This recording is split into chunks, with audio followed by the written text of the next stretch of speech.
तो नमस्कार दोस्तों, मैं हूं ऋषभ कुमार और आप लोग देख रहे हैं हमारा ऋषभ चैट यूट्यूब चैनल को। दोस्तों आज का जो वीडियो है दोस्तों वो है टीईसी और सीएससी से रिलेटेड वीडियो है। तो इस वीडियो में हम बात क्या करेंगे दोस्तों, इसको मतलब टीईसी रजिस्ट्रेशन करने के लिए हमको क्या करना पड़ता है, सीएससी रजिस्ट्रेशन के लिए हमको क्या करना पड़ता है और फिर सीएससी अप्रूवल के लिए हमको क्या करना पड़ता है। और किसी किसी का तो दोस्तों बिना कुछ किए ही अप्रूवल हो जाता है।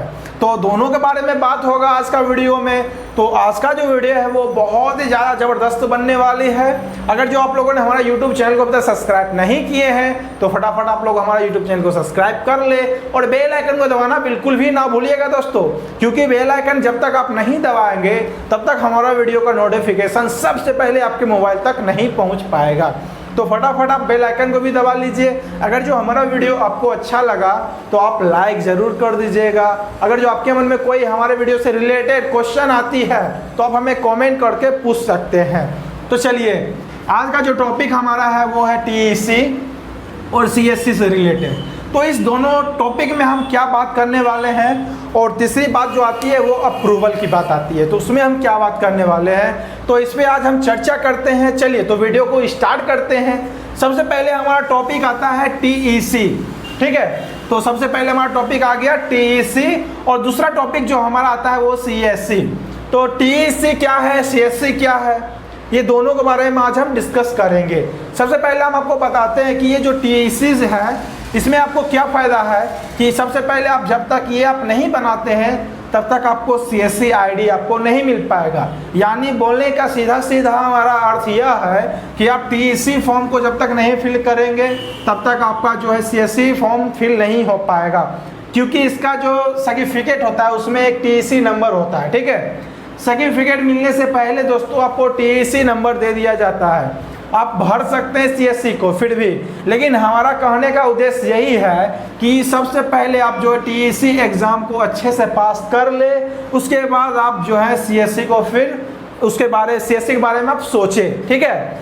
इसलिए दोस्तों होता क्या है दरअसल, जब आप टीईसी बिना एग्ज़ाम फाइनल पास किए हुए आप सीएससी का रजिस्ट्रेशन कर देते हैं, आपको अप्रूवल मिल गया, तो आप क्या करेंगे, आपके मन में बस यही चीज़ होगा, बस हम दुकान खोलेंगे और क्या करेंगे, सेंटर खुलेगा हमारा, आधार कार्ड सेंटर खोलेंगे या बीसी पॉइंट खोलेंगे, जो भी आप खोलिएगा तो ज़रूर हमारा लेने का लक्ष्य हमारा वही है। हम सीएससी लेने का मतलब ही हम वही समझते हैं कि हमको बस इससे काम करना है और जो भी पैसा होता है वो हमें कमाना है।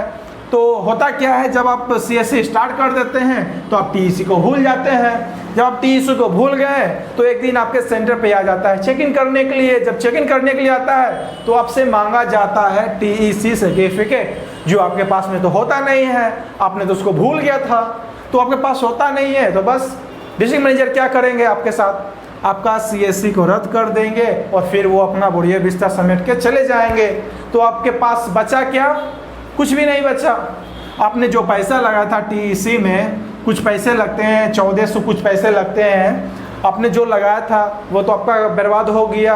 आपने जो इसके बारे में मतलब जितना मेहनत किया प्लस में जितना दिन वेट किया, मतलब मान लीजिए तो 45 से 60 दिन के आसपास सबको अप्रूवल मिलता है।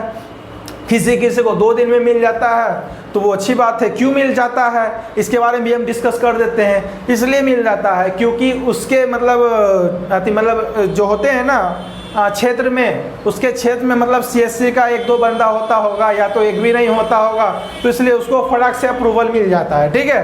तो ये सारी बात होती है, इसलिए उसको जल्दी अप्रूवल मिल जाता है। और जिसका 60 दिन लग जाता है, 45 दिन लग जाता है, उससे ज़्यादा लग जाता है, उसमें होता क्या है कि उसमें जो है मतलब उसके क्षेत्र में जो है बंदे बहुत सारे रहते हैं काम करने के लिए सीएससी पर जो पहले से काम कर रहे हैं, तो प्रॉब्लम ये होती है, ठीक है। तो ये दोनों पे मतलब यही होता है कि अब हम बात करेंगे कि टीईसी मतलब रजिस्ट्रेशन जो है उसको भरने के लिए हमको क्या क्या करना है और कौन कौन सा डॉक्यूमेंट का हमको ज़रूरत पड़ सकता है, ठीक है। तो आपको ऐसे तो हम डिस्प्ले पर भी शो कर देंगे और फिलहाल हम बता भी देते हैं आपको क्या क्या इसमें डॉक्यूमेंट लगेंगे। सबसे पहले आपको जो है टीईसी का रजिस्ट्रेशन करने के लिए आपको डॉक्यूमेंट में आधार कार्ड लेंगे और आपका एक फ़ोटो लेंगे, ठीक है। उसके अलावा कुछ भी नहीं लेगा ये टीईसी। इसके अलावा वो कुछ भी नहीं लेगा आपको, मतलब आधार कार्ड भी नहीं लेते हैं, उसका सिर्फ जो नंबर होता है वो सिर्फ ये मांगते हैं, और जो पैसा होता है 1400 कुछ रुपया वो आपसे पेमेंट में लेते हैं, उसके अलावा कुछ भी ये नहीं लेंगे। ठीक है, इसका काम हो गया ख़त्म। इसका काम एक और बचा हुआ है, 10 असाइनमेंट और एक फाइनल एग्जाम। अगर जो आप वो भी क्लियर कर देते हैं तो टीईसी को आप भूल भी जाते हैं तो कोई दिक्कत नहीं है। अगर जो कभी भी आपके सेंटर पे आ जाता है चेक इन के लिए तो आप टीईसी सर्टिफिकेट दिखा सकते हैं। ठीक है, तो टीईसी का बस इतना ही काम होता है, आपको बस ऐसे ही भरना है। और दूसरा जो आता है हमारा सीएससी का, इसमें क्या होता है, टीईसी का जो सर्टिफिकेट का जो नंबर होता है, या तो आप सीधी सी समझ लीजिए टीईसी का जो नंबर होता है वो इसमें मांगा जाता है। सीएससी जो आपका रजिस्ट्रेशन होता है वो बिल्कुल फ्री में होता है। ठीक है, लेकिन इसमें डॉक्यूमेंट जो है कुछ ज़्यादा ही मांगे जाते हैं। ठीक है, डॉक्यूमेंट्स के साथ साथ कुछ इसमें जो क्वेश्चन भी हमसे किया जाता है वो भी हमको जवाब देना पड़ता है। नहीं दे पाते हैं तो हमारा सीएससी जो है नहीं बन पाता है, मतलब रजिस्ट्रेशन नहीं हो पाता है। इसमें सवाल एक बहुत कठिन सा ये सवाल आता है, 2 सवाल हैं। पहला तो सवाल आते हैं कि जो हमारा जो मोबाइल नंबर है, मतलब हमारा जो आधार कार्ड है उसमें ओटीपी आने का जरिया क्या क्या है। जैसे कि मोबाइल नंबर हो जाता है, ईमेल आईडी हो जाता है। ठीक है, तो ये सारी बात है। और दूसरी बात आती है कि मतलब बहुत सारे बंदे इस चीज़ में फंस जाते हैं कि मेरे पास तो चेक तो है नहीं, तो चेक नहीं है तो भैया क्या करें, अब तो हम फंस गए। तो उसको भी फंसना नहीं है, उसके लिए भी मैं एक आसान तरीका बता देता हूँ। और जिसके पास आधार कार्ड में ईमेल आईडी नहीं है तो वो आराम से फॉर्म भर सकते हैं, सीएससी भर सकते हैं, उसके लिए कोई दिक्कत नहीं है। ईमेल आईडी ज़रूरी तो नहीं है, लेकिन आप अगर जो करवा लेते हैं तो और भी बढ़िया है। और नहीं करवाते हैं, आपको जल्दी चाहिए तो आप बाद में करवा लीजिएगा, फिलहाल आप कर सकते हैं मोबाइल नंबर से ही। ठीक है, और क्या होता है किसी किसी का जो है मोबाइल नंबर पर तो ओटीपी भी नहीं आता है, तो ओटीपी नहीं आता है तो उसको भी एक हम सोल्यूशन बता देते हैं। वहाँ पे आप जो है बायोमेट्रिक दे सकते हैं। ठीक है, आपके पास बायोमेट्रिक डिवाइस होना चाहिए। आप ये मत समझिएगा अगर बायोमेट्रिक जो है हमको अपलोड करना है जेपीजी में या पीडीएफ में, ऐसा कोई बात नहीं है। आपको बायोमेट्रिक देना होगा, उसके लिए आपके पास डिवाइस अवेलेबल होना चाहिए। ठीक है, तो ये सब बात आ गए जो मुख्य थे। अब जो इसमें भरने में हमको क्या क्या पूछे जाते हैं, सबसे पहले आप जब फॉर्म को भरिएगा तो आपसे टीईसी नंबर मांगे जाएंगे, फिर उसके बाद आपसे मोबाइल नंबर एक मांगे जाएंगे जो आधार कार्ड का होना जरूरी है। ठीक है, आप आधार कार्ड का नंबर देते हो, उसमें एक ओटीपी आएगा, ओटीपी आप उसमें फिल कीजिएगा। फिर से आपसे जो है अगला पेज जब खुलेगा तो आपसे पूछा जाएगा कि आप इसमें मतलब ओटीपी जो है ईमेल आईडी पर लेना चाहते हैं या तो फिर मोबाइल नंबर पर। तो आप इसमें सिर्फ जो है मोबाइल नंबर सेलेक्ट कीजिएगा, आपको ईमेल आईडी सेलेक्ट करने का कोई ज़रूरत नहीं है और कोई परेशानी भी नहीं है। ठीक है, तो आप बस मोबाइल नंबर को सेलेक्ट कीजिएगा, आपका मोबाइल नंबर पर ओटीपी आएगा, फिर आपका वेरिफिकेशन वहाँ से हो जाएगा। ठीक है, तो ये बात आ गई, मतलब हमारा ये तो कंप्लीट हो गया मोबाइल तक का। आप आगे चलते हैं। आगे जाने के बाद क्या होता है, बहुत सारे बच्चे जो है मैपिंग करने में फंस रहे हैं। तो बहुत सारे बच्चे मैपिंग करने में फंस रहे हैं, तो मैं उससे यह कहना चाहूँगा अगर जो वो मैपिंग करने में फंस रहे हैं तो बस आपको करना कुछ भी नहीं है। आपको जो है मैपिंग मतलब जैसे आप मैपिंग पे क्लिक करते हैं, जो भी आपको लोकेशन दिया जाता है उसी को आप सबमिट करिए, उसके साथ आप छेड़छाड़ ना कीजिए, क्योंकि जब आप एड्रेस भरते हैं ना तो उसी के अनुसार आपको मैपिंग दिया जाता है। अगर जो आप उसके साथ छेड़छाड़ करते हैं तो वो भी वजह आपका बन सकता है फॉर्म को रिजेक्ट करने में। ठीक है, अब बात आती है दोस्तों, आप हमारा वीडियो पूरा देखें, पूरा देखिएगा तो आपको बहुत कुछ इसमें मिल जाएगा देखने को। ठीक है, तो इसमें जो है आपको टीईसी एग्ज़ाम जो है फाइनल एग्ज़ाम, उसके लिए हम आपको एक पीडीएफ देंगे। पीडीएफ आपको कैसे मिलेगा, ये बिल्कुल फ्री है, आप फ्री में ले जाओ, हमें कोई दिक्कत नहीं है, हमको आपसे कोई पैसा नहीं लेना है, ना ही कोई चार्जेस करना है। आप फ्री में ले जाओ, आराम से आप इस पीडीएफ को देख के आप अपना तैयारी कर लो और उसके बाद टीईसी एग्ज़ाम फाइनल देने को बैठ जाओ। कोई दिक्कत नहीं है, कोई परेशानी नहीं है। 25 नंबर आप इसमें सही करते हैं तो आप एग्ज़ाम पास हो गए हैं। और जो हम आपको पीडीएफ देंगे 100 क्वेश्चन का पीडीएफ हम आपको देने वाले हैं दोस्तों। 100 क्वेश्चन का जो हम आपको पीडीएफ देते हैं तो उसमें लमसम नहीं तो 50 क्वेश्चन आपसे पूछता है तो आप उसमें 45 नंबर आप जरूर सही कीजिएगा। ठीक है, हम भी किए हैं, तो आपको विश्वास नहीं है तो हम अपना सर्टिफिकेट आपको डिस्प्ले पर शो कर देते हैं, तब तो आपको विश्वास होगा। ठीक है। चलिए सर्टिफिकेट भी शो हो गया। अब जो है आपको 100 क्वेश्चन हम देंगे, उसमें आपको याद कर लेना है बढ़िया से, और जो है फिर टीईसी एग्जाम देने के लिए बैठ जाइए, कोई दिक्कत नहीं है, ठीक है। टीईसी एग्जाम फाइनल पास आप कर लेते हैं। आपको बात आती है कि पीडीएफ आपको लेना कैसे है। तो दोस्तों मैं जो हूँ आपको डिस्क्रिप्शन में व्हाट्सअप का लिंक दे दूंगा, मतलब व्हाट्सअप जो हमारा ग्रुप है उसका लिंक दे दूंगा।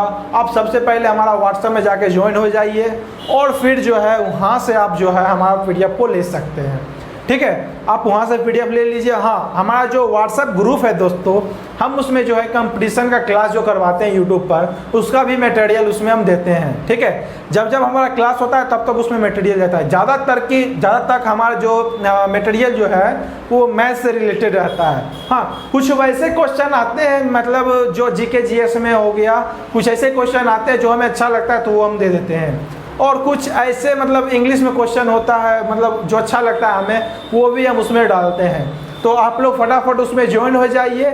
ज्वाइन होने का भी कोई चार्जेस तो है नहीं, आप फटाफट उसमें ज्वाइन हो जाइए और पीडीएफ भी ले जाइए, और उसके बाद जो है एग्ज़ाम का तैयारी करिए, फिर टीईसी सर्टिफिकेट भी ले जाइए, ठीक है। मतलब इसमें सब ले जाइए आप, हमें कोई दिक्कत नहीं है, आप सिर्फ हमारा ग्रुप में ज्वाइन हो जाइए, ठीक है।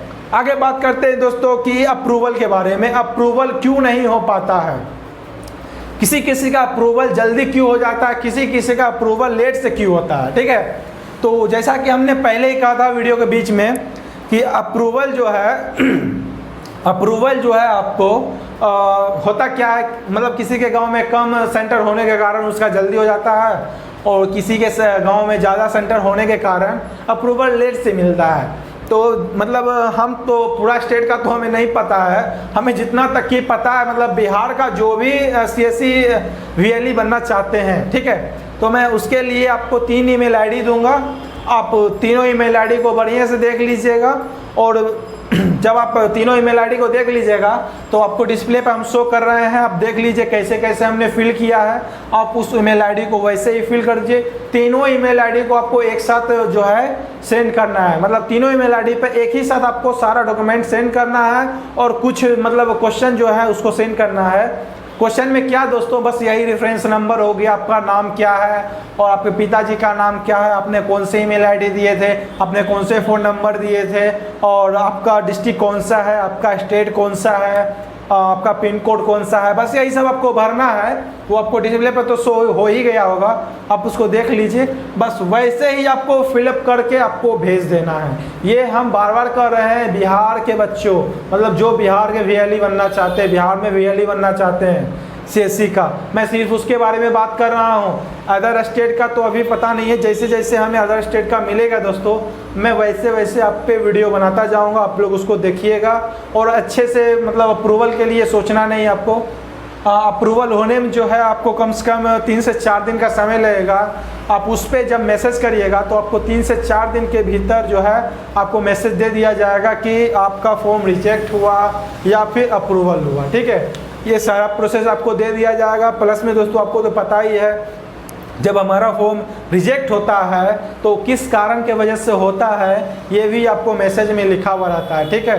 तो आपसे हम एक बात और कहना चाहते हैं कि ज़्यादातर जो अभी रिजेक्ट हो रहा है फॉर्म, वो मतलब क्या बोलते हैं, बैंक के कारण हो रहा है। बैंक का जो है प्रोसेस सही से नहीं भर रहे हैं, तो बैंक के इश्यू ज़्यादा आ रहे हैं। तो हम आपसे रिक्वेस्ट करते हैं, अगर जो आप फॉर्म को फिलअप कर रहे हैं तो आप अपना IFSC कोड जो है अच्छे से भरे, देख के भरे, और अकाउंट नंबर भी आप लोग बहुत अच्छे से भरे, क्योंकि दोस्तों ये दोनों बहुत ही ज़्यादा ज़रूरी होता है, ठीक है।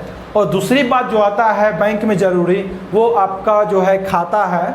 मतलब आप तो कैंसिल चेक है तो डालिए, कैंसिल चेक नहीं है तो आपका जो खाता है उसका फ्रंट पेज का फ़ोटो ले लीजिए, या तो आप उसको PDF में भेज दीजिए, या तो आप उसको JPG में भेज सकते हैं, ठीक है। तो इसको जो आप भेजिएगा तो थोड़ा सा सावधानी से भेजिएगा कि साफ साफ सब कुछ दिखना चाहिए। ये नहीं जो आया सबको भेज दो, ऐसा नहीं, सब साफ साफ आना चाहिए।